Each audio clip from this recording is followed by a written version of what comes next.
Dẫu con có lỗi lầm thì Chúa vẫn thứ tha, dẫu con có rời xa thì Ngài luôn ở đó đó chờ. Ôi thân con là hạt bụi, mọn hèn yếu đuối mỏng manh, là bụi cho con nay trở về bụi cho. Đời nhân thế con có chi đâu, đôi bàn tay nắng mưa rải dầu, một dòng đời con biết về đâu. Rồi tay Chúa thương đã nâng con, thân bụi cho chớ nên ngọc ngà. Chúa là nguồn hạnh phúc đời con, lòng thành công con quay trở về.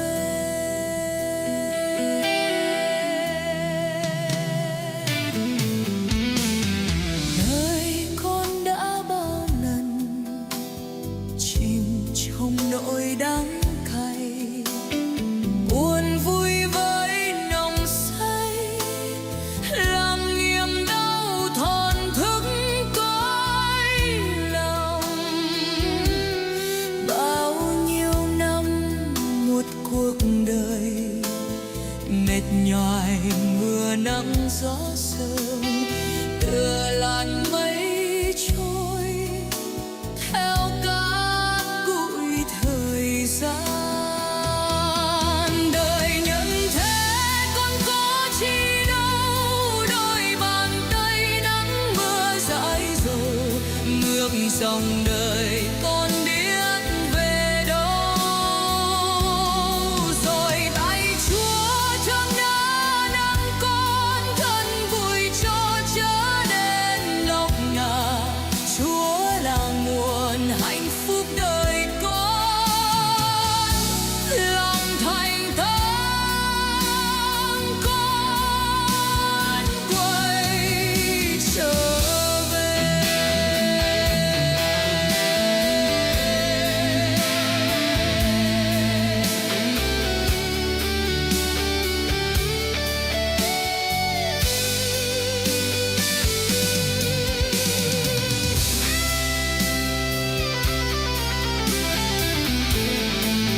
phận gùi cho.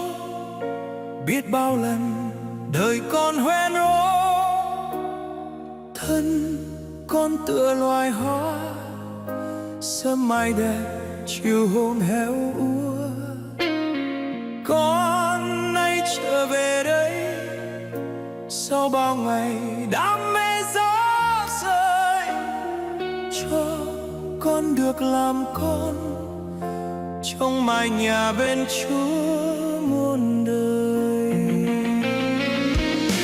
Tình Chúa mãi yêu thương chờ mong đưa con quay bước về.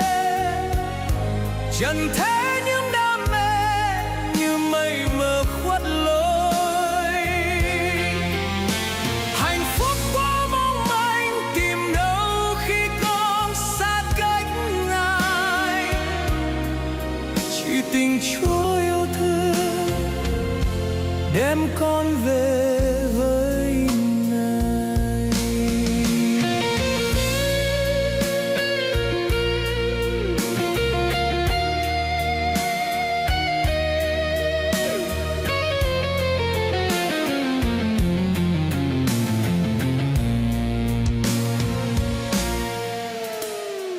Với thân phận mỏng manh, biết bao lần lòng con lá thương.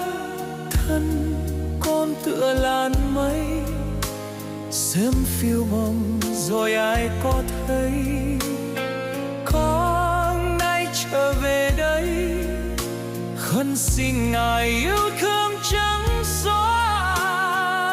xóa con đường u mê. Trôi nhân từ xin đón con về. Tình Chúa mãi yêu thương chờ mong đưa con quay bước về.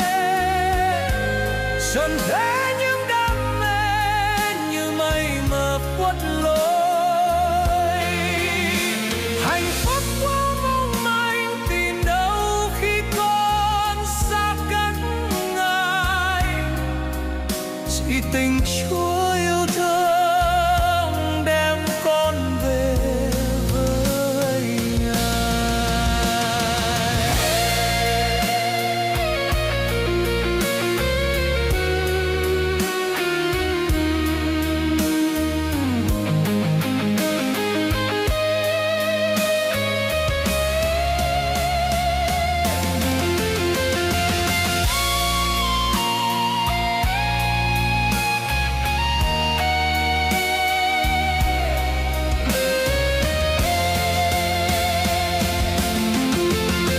Tình Chúa mãi yêu thương chờ mong đưa con quay bước về.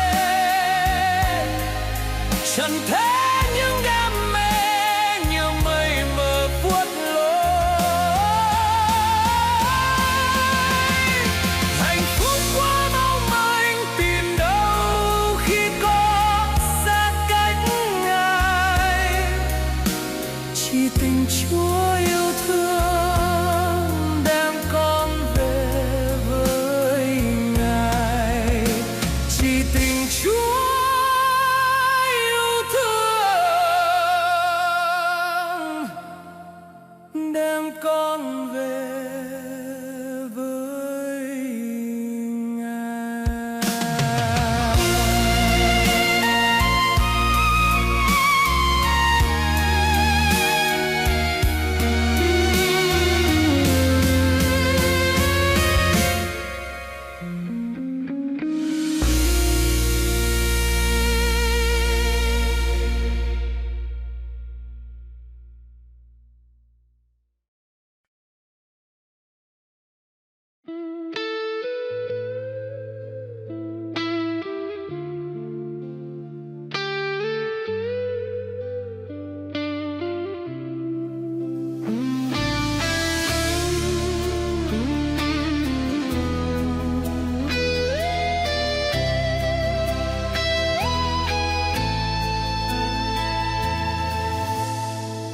Gắn về chiều buồn một trời hoang sơ xác. Gắn về chiều buồn lịm dần bóng nhân gian. Khăn về chiều buồn, một mình con Chúa Trời gánh lấy tội đời để giải thoát con người.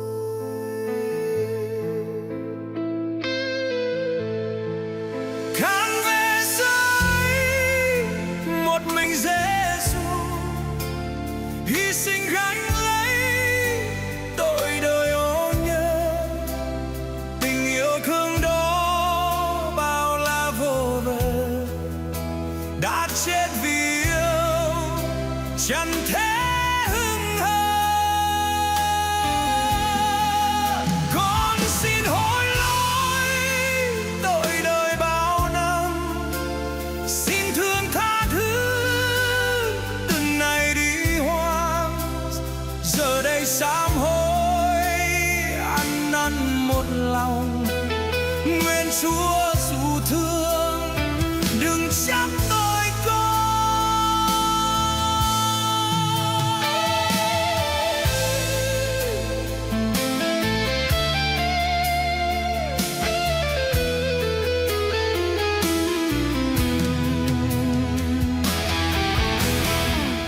Bao nhiêu rất vui, hình hài ôi đẫm máu hy sinh chuộc tội, chiều ngàn nỗi thương đau, yêu thương loài người để rồi thân xa rời.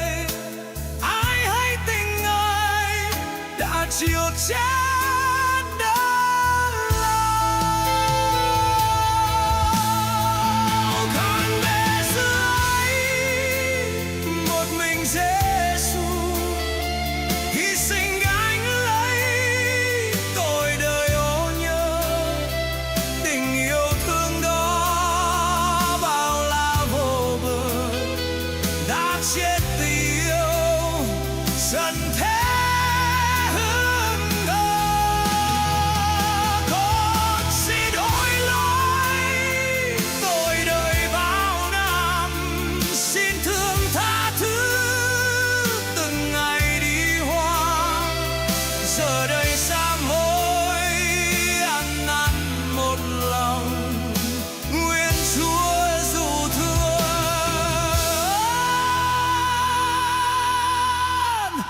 đừng trách bởi con.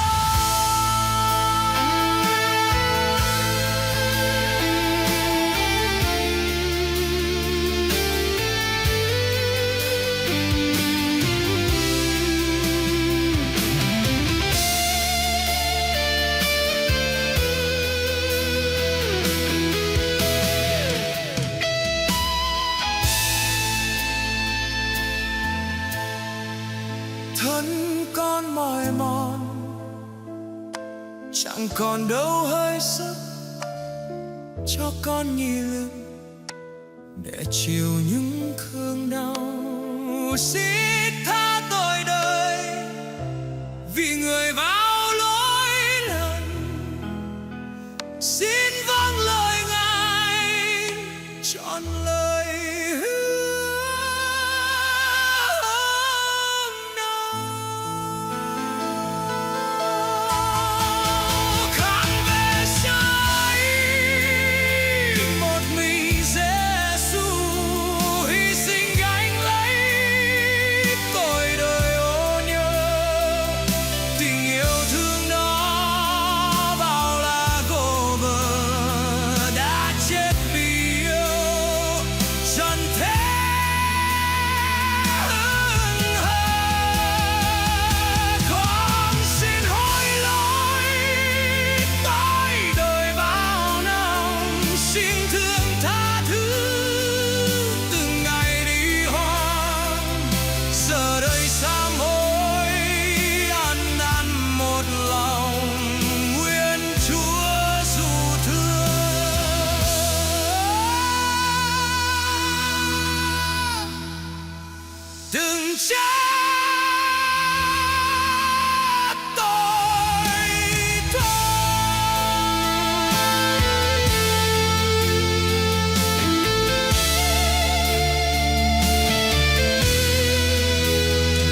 năm trôi qua, hồn con lạc bước đi xa,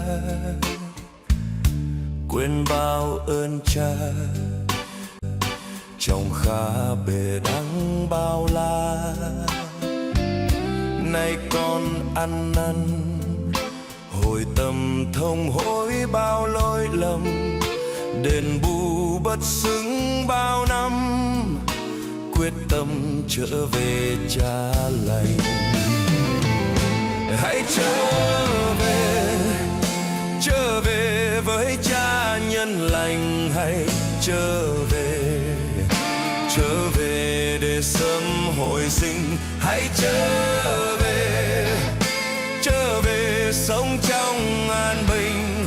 Trở về để mãi sống trong ân tình. Xin cha tha cho hồn con lỡ bước hẹn nhớ, tin cha bạc dung hồn tôi lì trắng bơ vơ. Tin ơn sung tha lòng con quên hết bao lo sợ, tìm về nương bóng bên cha, trái tim nhân hậu vô bờ. Hãy trở về với cha nhân lành. Hãy trở về để sớm hồi sinh. Hãy trở về sống trong an bình. Trở về để mãi sống trong ân tình.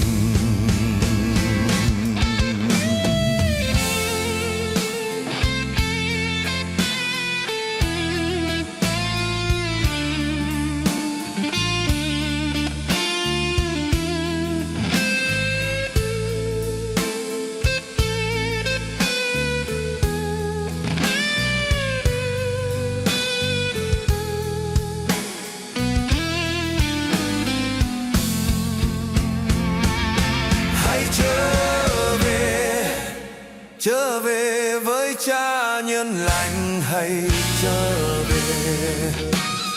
về để sớm hồi sinh. Hãy trở về sống trong an bình. Trở về để mãi sống trong ân tình. Hãy trở về với cha nhân lành. Hãy trở về để sớm hồi sinh. Hãy trở về sống trong an bình. Trở về để mãi sống trong ân tình. Hãy trở về với cha nhân lành. Hãy trở về để sớm hồi sinh. Hãy trở về sống trong an bình. Trở về để mãi sống trong ân tình.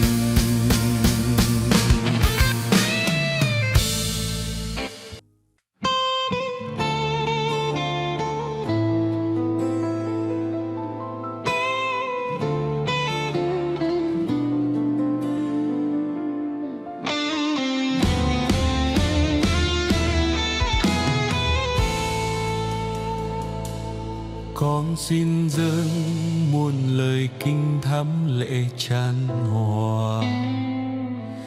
Con kêu van Chúa nhân từ ghé mắt xót thương.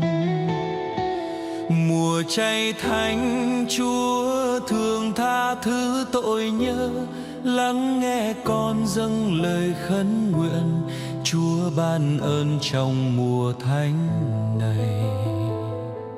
Trong đêm thâu tâm hồn con vướng bao tội tình, bao đau thương đã phủ đầy trên tấm thân con. Vì yếu đuối Chúa đã thấu rõ hồn con, Chúa khoan nhân thương gọi trở về, khưng ban muôn tâm tình thánh thiện.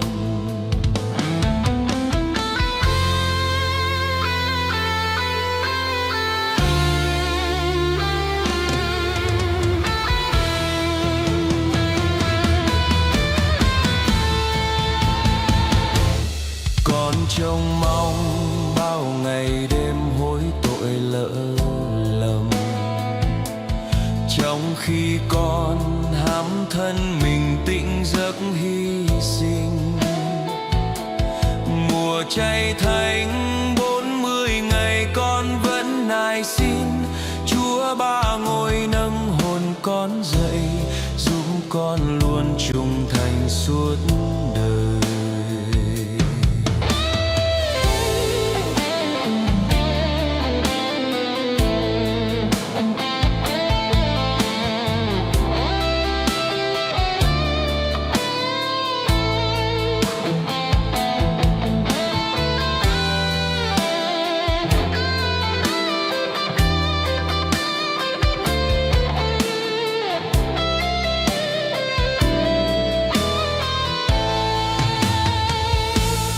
Ôi Giêsu, con nguyện xin thánh danh uy quyền, xưa hy sinh xuống cứu chuộc nhân thế khổ đau. Mùa chay thánh Chúa đem con đến nguồn yêu, biết yêu thương những kẻ khốn cùng, dẫn đưa ai đang còn lỡ lầm.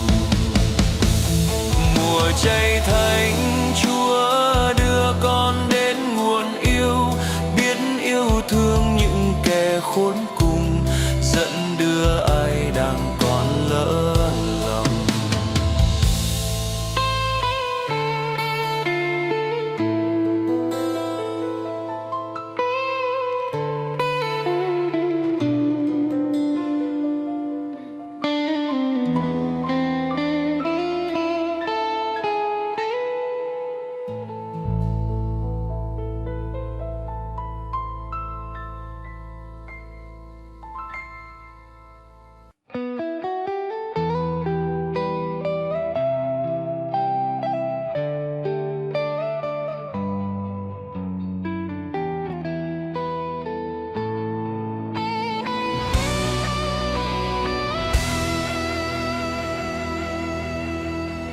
Người cha ngóng trông con đã bao năm hoang đàng, nhìn về chốn xa xăm dõi mắt theo ngày tháng.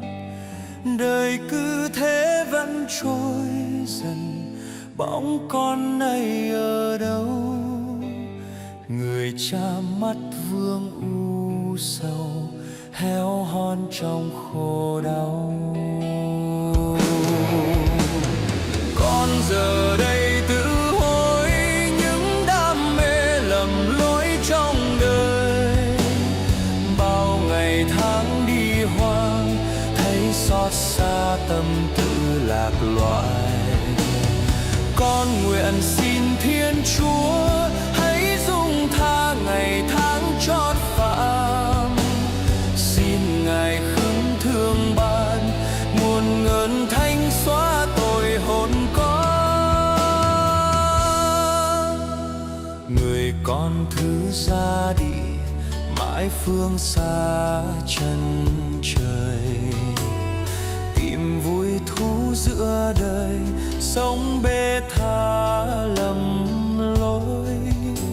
Nạn đói đến trong dân làng thấy tâm tư tự hối, người con thứ quyết quay về nói với cha một lời.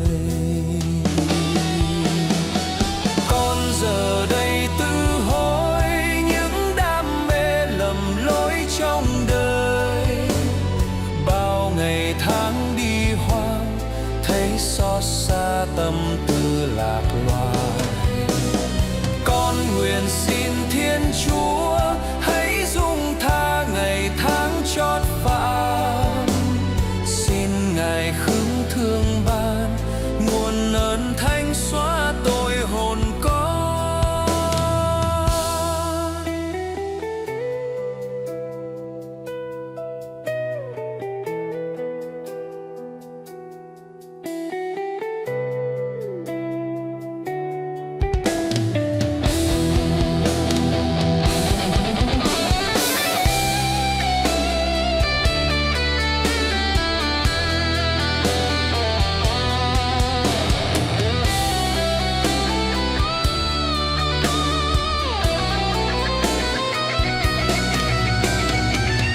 Giờ đây tư hối những đam mê lầm lỗi trong đời, bao ngày tháng đi hoang thấy xót xa tâm tư lạc loài.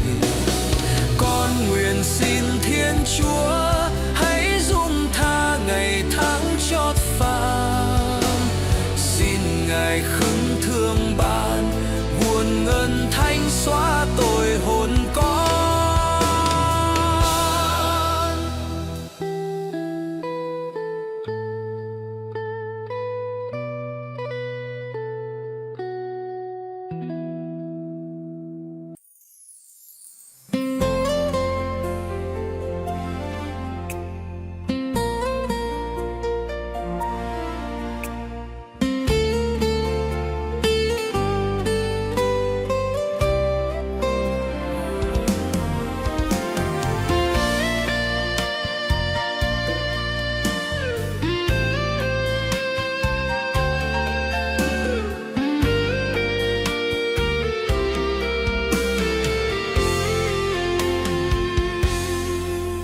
Lạy Chúa, con đường nào Chúa đã đi qua, con đường nào Ngài ra pháp trường, máu gai nào hằn sâu trên trán. Lạy Chúa, thánh giá nào Ngài vác trên vai, đau thương nào phủ kín tâm tư, đường tình đó Ngài dành cho con. Lạy Chúa, xin cho con bước đi với Ngài, xin cho con cùng vác với Ngài, thập giá trên đường đời con đi. Lạy Chúa, xin cho con đóng đinh với Ngài, xin cho con cùng chết với Ngài, để được sống với Ngài vinh quang. Lạy Chúa, môi đồng nào đâm thấu con tim, đinh nhọn nào còn loáng máu đào, sỉ nhục nào còn vương trên mắt. Lạy Chúa, những bước nào gục ngã đau thương, bao roi đòn hằn vết thê lương, đường tình đó Ngài dành cho con. Lạy Chúa, xin cho con bước đi với Ngài, xin cho con cùng vác với Ngài, thập giá trên đường đời con đi. Lạy Chúa, xin cho con đóng đinh với Ngài, xin cho con cùng chết với Ngài, để được sống với Ngài vinh quang.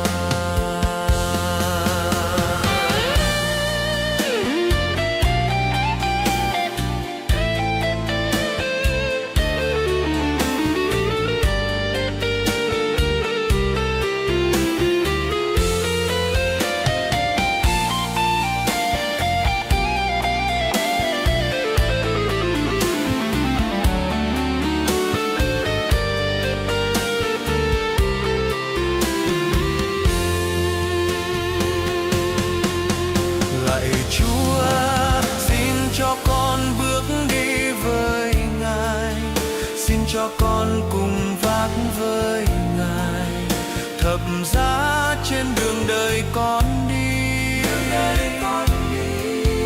Lạy Chúa, xin cho con đóng đinh với Ngài, xin cho con cùng chết với Ngài, để được sống với Ngài vinh quang.